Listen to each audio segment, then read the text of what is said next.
تو نبی کریم علیہ الصلوۃ والسلام نے انسانوں سے، مسلمانوں سے اور مومنین سے کوئی اجر طلب نہیں کیا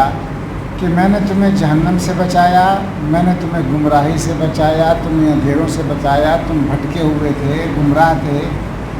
غلاظت میں ڈوبے ہوئے تھے، اور میں نے تمہیں وہاں سے نکال کر روشنی اور نور کی طرف لے آیا تو مجھے اس کا اجر دیا جائے، لیکن آپ نے کسی سے کوئی اجر طلب نہیں کیا۔ قرآن کریم میں اللہ جل شانہ فرماتے ہیں قُل لَا أَسْأَلُكُمْ عَلَيْهِ أَجْرًا إِلَّا الْمَوَدَّةَ فِي الْقُرْبَى، کہ اے میرے حبیب آپ ان لوگوں سے کہہ دیں کہ میں تم سے کوئی اجر طلب نہیں کرتا ماں سوائے اس کے کہ قربت والوں سے محبت ضروری ہے، میرے قربت داروں سے محبت ضروری ہے۔ تو صحابہ کرام نے عرض کیا یا رسول اللہ صلی اللہ علیہ وسلم یہ کون سے قرابت دار ہیں جن کے لیے آپ نے فرمایا کہ ان سے محبت ہم سب پر لازم ہے؟ تو آپ نے فرمایا سیدنا علی، سیدہ فاطمہ، سیدہ حسن اور سیدنا حسین سلام اللہ علیہ اجمعین پر، کہ ان سے محبت سب پر لازم ہے۔ تو یہ ظاہر ہو گیا کہ ایمان والوں کے لیے ایمان کے ساتھ ساتھ اہل بیت کے ساتھ محبت جو ہے وہ ایمان کا حصہ ہے۔ حضرت ام فضل رضی اللہ تعالی عنہ حضور صلی اللہ علیہ وسلم کی چچی تھی، انہوں نے خواب دیکھا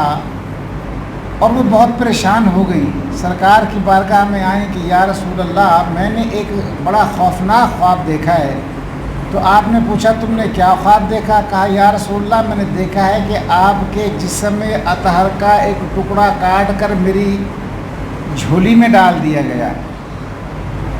تو میں اس خواب سے بڑی پریشان ہوں۔ تو آپ مسکرا دیے، فرمایا اللہ جل شانہ سیدہ فاطمہ الزہرا علیہ السلام کے بطن سے ایک بیٹا عطا فرمائے گا اور وہ تمہاری گود میں آئے گا اور وہ میرے جسم کا، میرے دل کا ٹکڑا ہوگا۔ اس لیے آپ نے فرمایا الحسن والحسین شباب اہل جنہ کے، حسن اور حسین جو ہے یہ جنت کے سردار ہیں۔ ایک جگہ آپ نے فرمایا الحسین منی و انا من الحسین، کہ حسین مجھ سے ہیں اور میں حسین سے ہوں۔ یہ آپ کی محبت تھی اور یہ حقیقت تھی۔ سرکار دو عالم صلی اللہ علیہ وسلم کا ارشاد پاک ہے کہ ان اللہ عز وجل جعل ذریۃ کل نبی فی صلبہ، کہ اللہ جل شانہ نے ہر نبی کی جو اولاد ہے اس کے صلب سے، یعنی آبا و اجداد سے پیدا کی، باپ سے، دادا سے، اس طرح سلسلہ جیسے چلتا ہے جد سے، اللہ نے ہر نبی کی جو اولاد ہے اس کی ذریت جو ہے اس کے صلب سے پیدا کی۔ لیکن وَإِنَّ اللَّهَ جَعَلَ ذُرِّيَّةَ فی صلب علی ابن ابی طالب، لیکن اللہ نے میری ذریت اور میری اولاد جو ہے وہ علی ابن ابی طالب کی اولاد سے شروع کر دی ہے۔ تو جناب امام حسن اور امام حسین یہ مسجد میں تشریف لائے، آپ ظاہری دنیا کے حساب سے عمر میں چھوٹے تھے اس وقت۔ ان دونوں نے سرخ رنگ کے دھاری دار کرتے پہنے ہوئے تھے۔ جب یہ مسجد میں آئے تو سرکار دو عالم صلی اللہ علیہ وسلم خطبہ فرما رہے تھے، تو ان کی قمیضیں جو پوشاکیں تھیں وہ کچھ لمبی تھیں، تو ان کے پاؤں جب اس میں پھنسے تو یہ کچھ لڑکھڑائے، تو نبی کریم علیہ الصلوۃ والسلام نے اپنا خطبہ چھوڑ کر، منبر چھوڑ کر اپنا خطبہ موقوف فرمایا، اور پھر آپ آئے اور ان دونوں حسنین کریمین کو اٹھا کر اپنے منبر پر لے کر ساتھ بٹھا کر آپ نے دوبارہ خطبہ فرمایا، اور فرمایا کہ اللہ جل شانہ نے اولاد میں بڑی محبت رکھی ہوئی ہے اور یہ مجھے بڑے پیارے ہیں، لہٰذا اس لیے میں نے اپنا خطبہ موقوف کر کے ان دونوں کو اٹھا لیا، مجھ سے یہ برداشت نہیں ہو سکا کہ یہ دونوں شہزادے جو ہیں یہ لڑکھڑا کر زمین پر گر جائیں۔ اب یہاں ایک مسئلہ یہ بھی ہے کہ جو آدمی خطبہ دے رہا ہوتا ہے، اگر کوئی خطبہ دے رہا ہے تو اس کے لیے دنیاوی امور کے لیے خطبہ ترک نہیں کیا جا سکتا، وہ خطبہ ختم نہیں کر سکتا، اس سے یہ ثابت ہوا کہ یہ حسنین کریمین کی ذات یہ اسلام دین بھی ہیں اور شریعت مطہرہ بھی ہیں، اور ان سے محبت بھی دین کا حصہ ہے، اس لیے اللہ کے رسول نے خطبہ موقوف کر دیا اور ان کو اٹھا لیا۔ اسی طرح جناب سیدنا حسین، یہ 5 شعبان 4 ہجری میں آپ کا ظہور ہوا۔ نبی کریم صلی اللہ علیہ وسلم تشریف لے گئے، آپ نے اس نور الہی کو، نور ہدایت کو اپنی گود میں لیا، اپنا لعاب دہن ان کے منہ میں ڈالا، آپ نے ان کے کان میں آذان دی، اور پھر آپ نے سیدہ فاطمہ الزہرا رضی اللہ تعالیٰ عنہ سے فرمایا کہ ان کا حقیقہ کریں، اور ان کا حقیقہ کیا گیا۔ اللہ جل شانہ کی ایک بہت بڑی شان ہے کہ جو چیز اللہ کو سب سے زیادہ محبوب ہوتی ہے، اللہ اس کا نام عام دنیا پر ظاہر نہیں کرتا، ان کے لیے محفوظ فرماتا ہے۔ اور سب سے بڑا نام جو نبی کریم علیہ الصلاۃ والسلام کے ظہور سے پہلے کسی بھی شخص کو، کسی نبی اور رسول کو وہ نام نہیں ملا، وہ اسم محمد صلی اللہ علیہ وسلم ہے، کہ اللہ نے اس نام پر پردہ فرمائے رکھا، اور جب حضور کا ظہور ہوا تو یہ اسم آپ کو عطا کیا گیا۔ اس طرح جناب حسن اور جناب سیدنا حسین جب پیدا ہوئے، جناب سیدنا علی علیہ السلام نے جناب حسن کا نام حمزہ اور جناب حسین کا نام جعفر رکھا۔ تو جبریل امین تشریف لائے اور نبی کریم علیہ الصلاۃ والسلام کو اللہ کا یہ پیغام دیا کہ اللہ جل شانہ نے 2 نام ایسے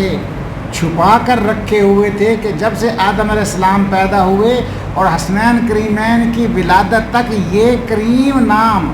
یہ محبوب ترین نام اللہ نے کسی کو نہیں دیے، اس لیے جس کا نام حمزہ رکھا گیا ہے اس کا نام جناب حسن،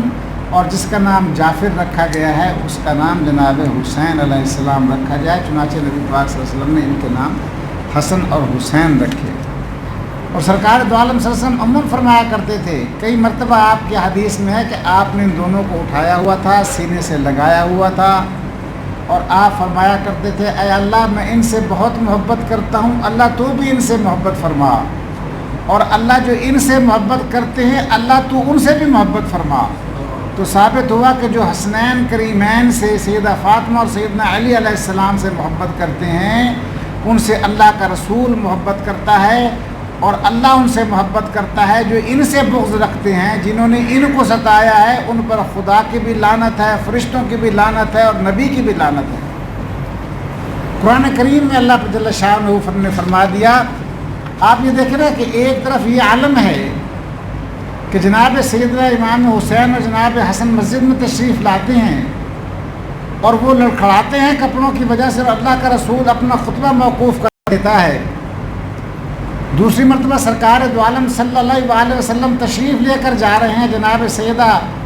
فاطمہ الزہرا کے دولت اقدسہ کے قریب سے گزرتے ہیں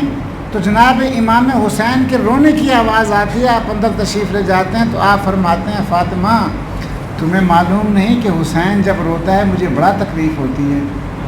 لیکن کتنے افسوس کی بات تھی کہ وہ حسین جس کے رونا نبی کو تکلیف دے، وہ حسین جس کا لڑکھڑانے سے نبی اپنا خطبہ موقوف کر دے، 10 محرم کو کربلا میں بے دردی کے ساتھ ان کو شہید کر دیا گیا۔ 6 ماہ کے بچے سے لے کر جناب امام عالی مقام تک 72 متبرک ترین شخصیات کو دردناک طریقے کے ساتھ ان کو شہید کیا گیا، اور پھر یہی نہیں، جناب امام حسین کے جسد اقدس سے ان کا سر مبارک کاٹ دیا گیا، وہ نیزے پر چڑھا دیا گیا، اور آپ کے جسم اطہر پر 10 بہت وزنی طاقتور گھوڑے کھڑے کر دیے گئے جو سموں سے آپ کے جسم مبارک کو کچلتے رہے تھے۔ تو کیا سمجھتے ہیں وہ لوگ رسوائی کے قابل نہ تھے؟ آج تک دنیا یزید پر جو لعنت کر رہی ہے، کیوں لعنت کر رہی ہے؟ یہ قرآن نے فیصلہ دیا تھا کہ ان الذین یؤذون اللہ ورسولہ، کہ وہ لوگ جو اللہ اور اس کے رسول کو اذیت دیتے ہیں، تکلیف دیتے ہیں، لعنہم اللہ فی الدنیا والآخرہ، اللہ نے ان پر دنیا میں اور آخرت میں لعنت کی، وعد لہم عذاب مہینہ، اور ان کے لیے جو ہے وہ رسوا کن عذاب ہے۔ قرآن کریم میں کئی جگہ عذاباً علیمہ کا لفظ آیا ہے، حافظ صاحب ایسے ہے، کئی جگہ عذاباً عظیمہ کا لفظ آیا ہے، جو گناہ گار ہے کسی کے لیے عذاب علیم ہے، کسی کے لیے عذاب عظیم ہے، دردناک عذاب ہے، بہت بڑا عذاب ہے، لیکن اس سب سے بڑی سپرلیٹو ڈگری کہ دنیا میں بھی جن کے لیے رسوائی ہوگی اور آخرت میں رسوائی ہوگی وہ عذاب مہینہ فرمایا اس آیت میں، ان کے لیے رسوا کن عذاب ہے کہ دنیا میں بھی قیامت تک ان پر رسوائی ہوگی، اور قیامت کے بعد ابد آباد ہمیشہ ہمیشہ کے لیے ان کو جو عذاب ہوگا ان کو عذاب بھی دیا جائے گا اور رسوا بھی کیا جائے گا۔